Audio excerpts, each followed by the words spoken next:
Del Howlin. Welcome to Red, White and Blue. Red, White and Blue has joined the Twitterverse. Tweet us at RWB_8. Now, the Lone Star State is traditionally recognised by many for strictly enforcing the war on drugs and placing non-violent offenders in prison. But many argue that incarcerating drug offenders is not deterring people from the crime and is in fact only increasing an already swelling jail population. Earlier in the year, Harris County District Attorney Devon unveiled a plan to keep low-level, non-violent offenders out of jail, a move that some say would aid in reducing the burden on poor and minority defendants. Also, recently the county's bond system has come under fire. An advocacy group claims that low-level crime jail defendants who are unable to pay their bond are left in jail for days, some arguing that they are being jailed for being poor. So tonight we ask, what should Harris County be doing in the area of criminal justice reform? And does the bail system need to be re-examined? To walk us through the conversation, we welcome Jay Jenkins with the Texas Criminal Justice Coalition, Joanne Music, attorney and former president of Harris County Criminal Lawyers Association, Judge Belinda Hill, first assistant with the District Attorney's Office of Harris County, and Council Member Michael Kubosh at Large Position 3, City of Houston. Leading our discussion, our hosts David Jones and Gary Paulin. And she forgot to mention that he's also a bondsman. Yes, he is. Yeah, that's how he makes his money. That's good. That's good. And because that was left out, we have to start with him. Go for it. There is a lawsuit. You're probably familiar with it. One of the pleadings says bail systems that keep indigent defendants in jail solely because they cannot pay bail result in unnecessary pretrial detention and impede the fair administration of justice. Do you agree with that proposition that is in this lawsuit? No, but I also know that the lawsuit was actually brought against the system as we know it, the bail schedule. Bail bondsmen provide a tax saving or a cost savings to the taxpayers of the city of Houston by keeping over 14,000 people a day on bail, and we're paying into the system about $6 million a year. And you have to also remember that the bail industry is the one on the fees collected by the Sheriff's Department. That funding from our bail fee goes to the Indigent Defense Fund. So the bail industry is actually saving the city of Houston about Harris County, about $1 million a day in jail costs because we're keeping people on bail. And Mr. Jenkins, you're following this lawsuit because you're familiar with the parties that are on the plaintiff side. Mm-hmm. Do you have some numbers that you can recommend to us that might make this lawsuit significant? Yeah, so in Harris County, our pretrial system has resulted in a jail that is made up of almost 80% people who are legally innocent and just cannot afford to pay bail.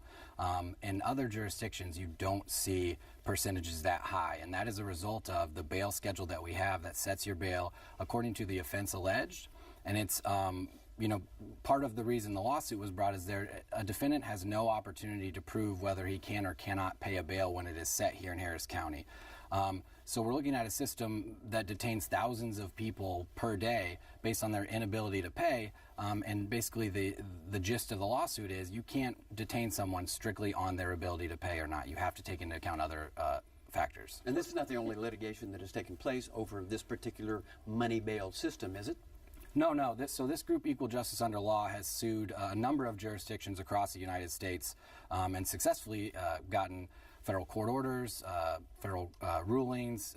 The DOJ and the American Bar Association have filed amicus briefs in support of their position that basically money bail is unconstitutional, and jurisdictions with bail schedules cannot function in a constitutional manner. Well, that's something, Judge Hill. Well, I agree with Jay in the sense that there are about 70-75% of the Harris County jail population is made up of pretrial detainees. And I don't want to talk about the lawsuit per se, but I think everyone is aware that Harris County is a recipient of a MacArthur grant, and there are 5 strategies that the county is pursuing as part of that grant. One of them talks about diversions, and we've implemented programs that are pre-charge diversions where folks won't even hit the jail if they go through those programs. But in addition to that, Harris County is also the recipient of the Arnold pre-public safety assessment tool, which is a tool that will assist judges in making bond decisions. And the whole idea is to identify. Have you seen this tool? I've seen. I've not seen the tool itself, but I've been. So you don't have any way of knowing whether it's different from the pretrial assessment that has been presented to judges for the last 30 years? No, I do. Okay. I do. It first of all, it is race, gender, income, demographic, education neutral. There are 9 different questions that are answered as part of this tool, and it answers 3 questions. It gives us an indication of whether or not that individual will return to court, whether or not he's committed any crimes, and whether or not he will commit any crimes while on bond, or whether or not he will commit a violent crime while waiting for the disposition of their case. And it will score those indicators and present that information to the judge.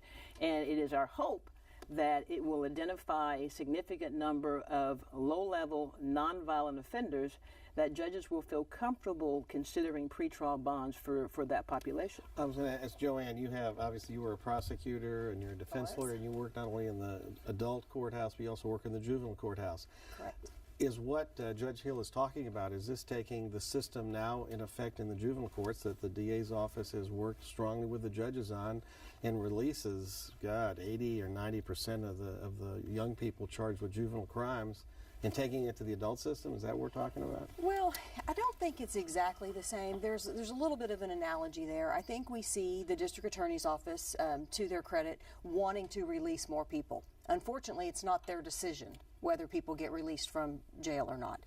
That's up to the judge or the magistrate in setting the bond or in approving a pretrial release bond.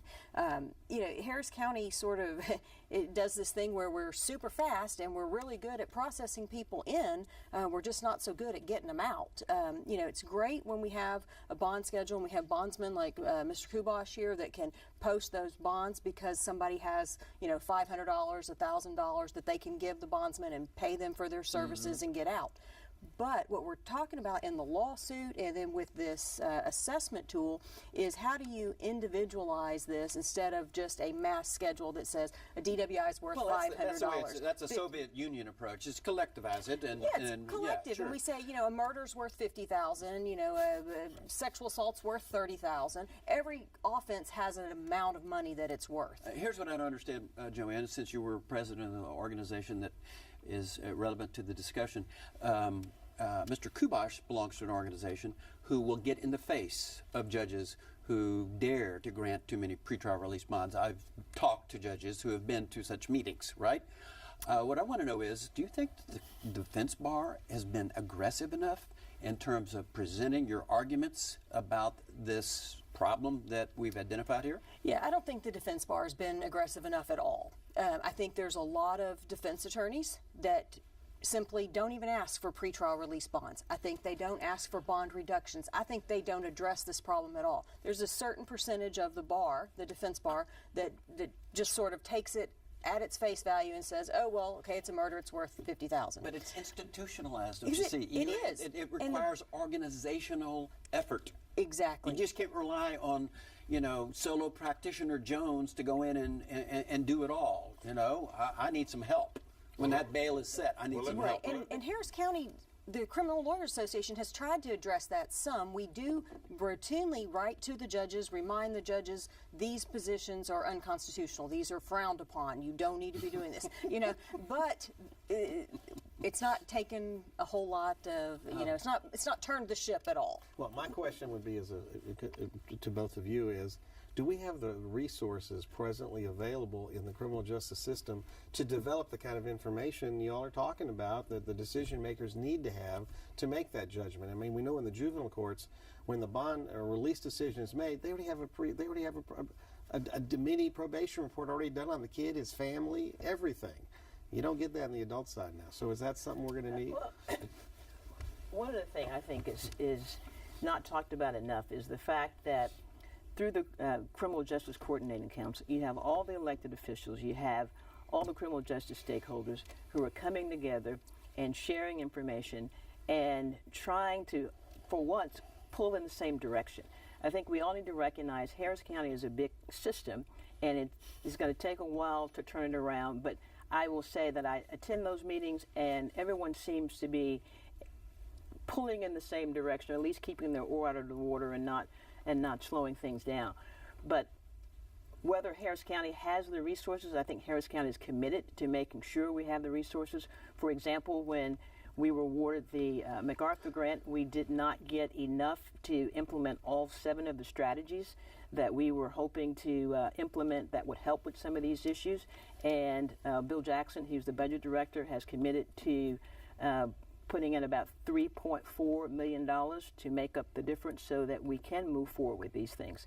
One thing I want to ask you, Belinda, and Jay Jenkins as well, is whether or not it was considered at all, seriously considered, and I know Devon Anderson supported it, in terms of having lawyers present when that bail decision is being made. Not 3 days later, but immediately. And what I understand is that the 2 administrative judges, both the county criminal courts and the Harris County District Courts, nixed the idea. I don't think the idea has been nixed. It's my understanding it's still under discussion. But you're right. Yeah. Devon has publicly supported the idea of having a lawyer at the bail hearing before the magistrate, one of the earliest times in the whole process for that to happen. And good for her. And Jay? I served on sort of as a community advisor to the MacArthur Committee, and I will tell you that it was not only considered, we drew up a plan to have it included in the MacArthur grant, only to have it taken out at the last minute.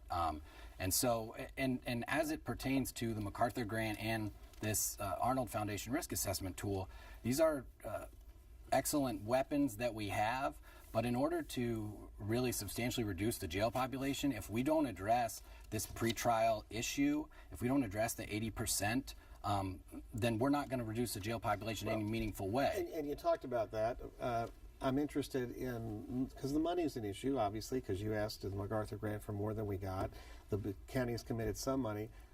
How much money does the county save if we actually do have a substantial reduction in jail population? Is anyone? Yeah, I mean, they pay $75 a day for every inmate about. So with thousands of inmates per day held in there that you could possibly get out, even if you look at a 1,000 or 2,000 inmate reduction, you're talking tens, hundreds of millions of dollars that could be saved. Which would pay for more people to supervise those on release, that would pay for leg monitors. Mm-hmm.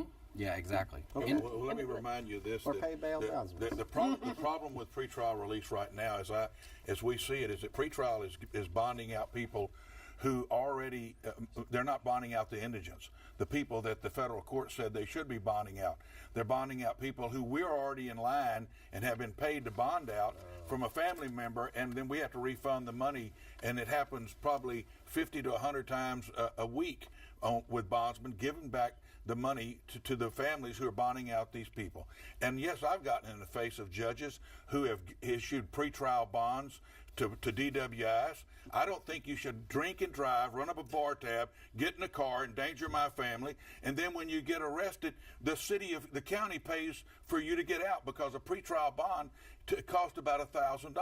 And I don't think we should be rewarding people who are drinking and driving. This county has the highest intoxicated deaths in the nation. We lead it. And we need to send a strong message to people to drink and drive. If you're going to drink and drive, you're going to pay the cost. And if you got money to drink and drive and run up a bar tab, you got money to post a bond. Yeah. The So should we DUI point is well taken, but I will also note that the University of Pennsylvania School of Law and Economics published a study this summer that said the pretrial release system in Harris County causes more crime than it prevents. So we're fighting in federal court to maintain the status quo, which is doing more to a counterproductive action against its real intention than it is preventing So should the more program crime. be means tested? Is that what you're suggesting? Well, Jay, I believe people should be released from if they're indigent and they've been vetted. I think that we shouldn't just make sure that they have met all these little guidelines of living in the county and having a phone number and all this stuff that's on that list. They've got to be more fair. They've got to be able to figure out who is not a danger to the public, and let those people out on a pretrial bond. I'm in favor of that. You might kind of bondsman. I guarantee you. Judge Hill. Can I add, Jay mentioned that the public safety assessment tool designed by the Arnold Foundation is only a small piece of reducing that big piece of the pie, the pretrial detainees, and he's right. But there are other strategies and other things are in place. Some of them part of the MacArthur grant, some of them not. For example, part of the MacArthur grant is expanding the opportunities for pretrial diversions. And so our office, we didn't wait until the MacArthur grant was awarded. In February of this year, we started pretrial diversions in felony court for felony PCS cases and retail theft. I think all the strategies put together will make a difference in the pretrial detainee population. Additionally, on October 17th, the reintegration court will start, and that is a court where you'll have a lot of low-level nonviolent offenses, theft thirds, prostitution fourth, and less than a gram. And the idea is that those cases will be filed directly into that court. The idea will be there will be an assessment with a quick diversion or pretrial intervention decision made, with the community being involved, with peer supports or peer mentors who will come in and hopefully encourage folks to seek treatment or take treatment as opposed to jail time or pen time. And there will also be community resources available for that population. And it's we estimate that will be about 8,000 cases a year that will go through that court. So I think it has the potential to make very significant. It's a long way from Chuck Rosenthal. Joanne was next up because she's in the newspaper today. Yeah, well, she's in the newspaper today. I'm glad to and hear you were talking about in the newspaper today what you're going to do, or what the defense bar could do, should do, about 1,000 cases are going to be dumped out of Precinct 4 because of some cop who decided to destroy a lot of evidence. Do you have do you have a plan, or do you recommend someone else have the plan, such as Ms. Hill? Yeah, well, certainly we're hoping to work with Judge Hill and Devon Anderson, and from the defense perspective, to see what we can do with all these cases. There are potentially hundreds or maybe even thousands of defendants who entered a plea of guilty, began a sentence where their evidence had already been disposed of. So had they gone to court, they would have never been convicted. It's not an innocence issue, so we don't have a true innocence claim, but we do have an issue where evidence was destroyed, it wasn't available, and the defendant and his counsel were unaware of that, so they made strategic decisions based on that. Now we're seeing people who might not should have been in prison or in jail, and we're hoping, and I know Judge Hill and Devon Anderson have been working on this, but we're hoping that there will be a bigger step to start incorporating some of the defense bar into this and look at whether or not there's going to be writs in these cases. Identify those cases where this happened. The defendants are not entitled to court-appointed counsel, but just like we did, was it 2 years ago with the less than a gram drug cases, the DA's office worked heavily and closely with the defense bar to start getting those people some relief. Which would be nice, but let's kind of go back to the criminal justice reform. One of the other areas I'm interested in, I think that's important, we need to look at, David, is probation reform. Because we have, I think in Harris County, we have examples of probation systems that function at a strength, and a probation system that I think operates in weakness. And I think the juvenile probation system is really a good system. I think the adult probation system is not very good. I think part of it may be related to resources, and to commend you, Judge Hill, and you and the efforts that you've done with Judge Anderson. You all have done a lot in terms of moving the ideas that have worked for you in juvenile over to the adult side, the diversion, expansion, the specialized courts. All that is great. But can we do more for adult probation, getting more resources in there so we actually help people to succeed as opposed to having a system that encourages people to fail? I'll say this, Gary. Tell him to ask Betancourt that question. Right before I left the bench, we hired a new probation director from Dallas. She's very evidence-based, and she believes in looking at data and making decisions based on data. It's been my experience, at least being in meetings with her. Maybe Joanne could talk more about what is actually happening in the courts. But being in meetings with her, I think we are far, far better today in our probation department than we were years ago. I mean, she was the one, for example, who came to us early on in her employment to talk about things that she thought we were doing in the criminal justice system that we've always done in the criminal justice system, that based on data, it's not working. And so we were open to listening to that, and that's one of the reasons why we started some of the diversion programs that we have. So if you're saying it's not working, I can't really compare it with the juvenile system because work better. Yeah, can we make it work better? I think it's working better. Okay, so I would have to agree it's starting to work better. I think it still has a long way to go. And, Gary brings up a great point. Well, we have waiting times to get into diversion, drug programs, different programs. Yeah, over in the juvenile court, it seems to run much better, much smoother. I think they've dedicated a lot more resources to helping the child, helping the family. Over in adult court, I think we've always sort of looked at it as it's this particular defendant's problem. So we're not addressing the whole family like we do over in the juvenile court.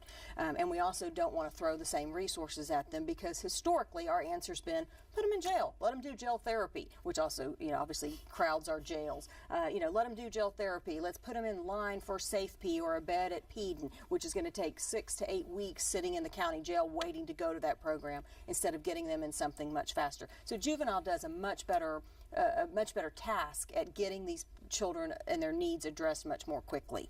So I'd like to see the probation department really jump on board with that. There is a reform that City Council Member Kobash may know something about that could be implemented here. The complaint has been made that the so-called Civilian Review Board that looks at police misconduct, especially Chief Bradford, is saying it's worthless, toothless.